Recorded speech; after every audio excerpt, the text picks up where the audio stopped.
Welcome to my living room.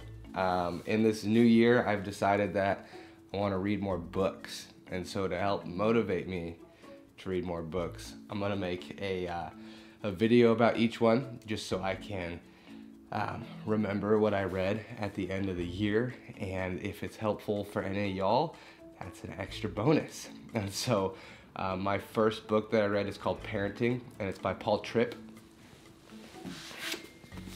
It's this one. It has like a wooden horse thing. What are they called? Seahorse? Sawhorse? Sawhorse. Seahorses live in the ocean. But yeah, I'm sitting on the floor because this is where the magic of parenting happens. And so parenting, I'm sure you all know, is a topic of much debate. No one knows what they're doing, but everyone has strong opinions, which makes for some fun conversations. Like if you talk about teething or homeschooling or potty training or spanking or sleep training or how to get them to eat their food or whatever else you have questions about in parenting, everyone has an opinion. And now in the world of blogs, you can find two smart doctors who say the opposite thing, which is awesome for us as parents because we don't know what we're doing and neither does anyone else. So this was one of the first books I bought and I just finished it, and Leo's 3. So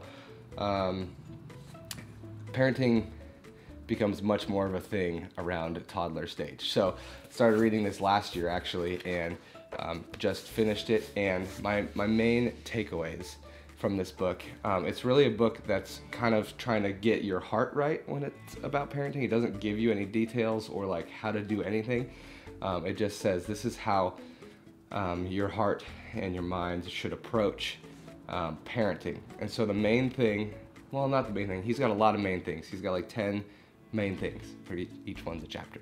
But that we are just faithful tools in the hands of our Father. Like we can't force any heart change to happen in our kids.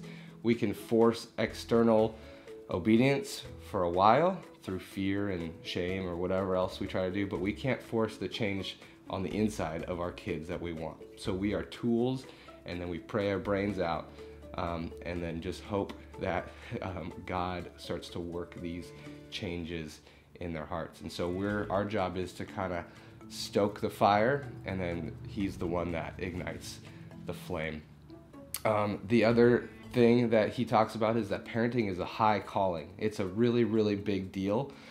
So we should take parenting very seriously, but we shouldn't take ourselves seriously. A lot of my problems in parenting is that I take personally the disobedience of my kids or the sinfulness of my kids. Like, how could you do this to me? Or why are you doing this to me? I'm really tired. I deserve to sleep. And so what he's saying in the book is that your kid's disobedience is not personal. Don't take it personally. You're parenting little sinners who need to be shaped, and so we can't expect them to be perfect. And it's a long process. That's another one of the chapters. It's a long process. Lots of micro conversations that really don't seem fruitful, but in the end, God uses those to work change in our children. And the biggest thing that I took away from this book is that our disposition towards our kids shouldn't be one of frustration or anger or shame or whatever else we default to, but our disposition towards our kids should be delight and joy, and just enjoying them as who they are. If your only conversations with your kids are telling them to stop that or stop that or stop that, they start to resent. And our disposition, we're called to enjoy our kids, love our kids, shepherd our kids, discipline our kids, and to help them navigate life. And so enjoying your kids. And so that's the big question at the end of the book is, do you enjoy your kids? Have you told them that you enjoy them? Speak life over them, encourage them, love them. And it's a great book. I recommend it if you're a parent.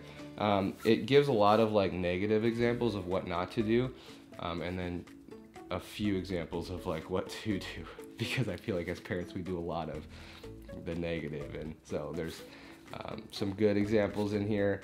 It's a little bit long. I'm trying to do like a chapter a day in whatever book I'm reading now, so that's doable with this one. So recommend it. I'll put the link below. Also, I have this book. If anyone wants it, just let me know. It has all my crayon marks in it. I like to read books with crayons. It's a little bit less wet than a highlighter, and I don't know, it just feels right to read a parenting book with a crayon, right? So, thanks for watching, guys. I'll see ya whenever I finish my next book. Also, there'll be some bus stuff coming up. This isn't like all that the channel's about now. This is just like a bonus.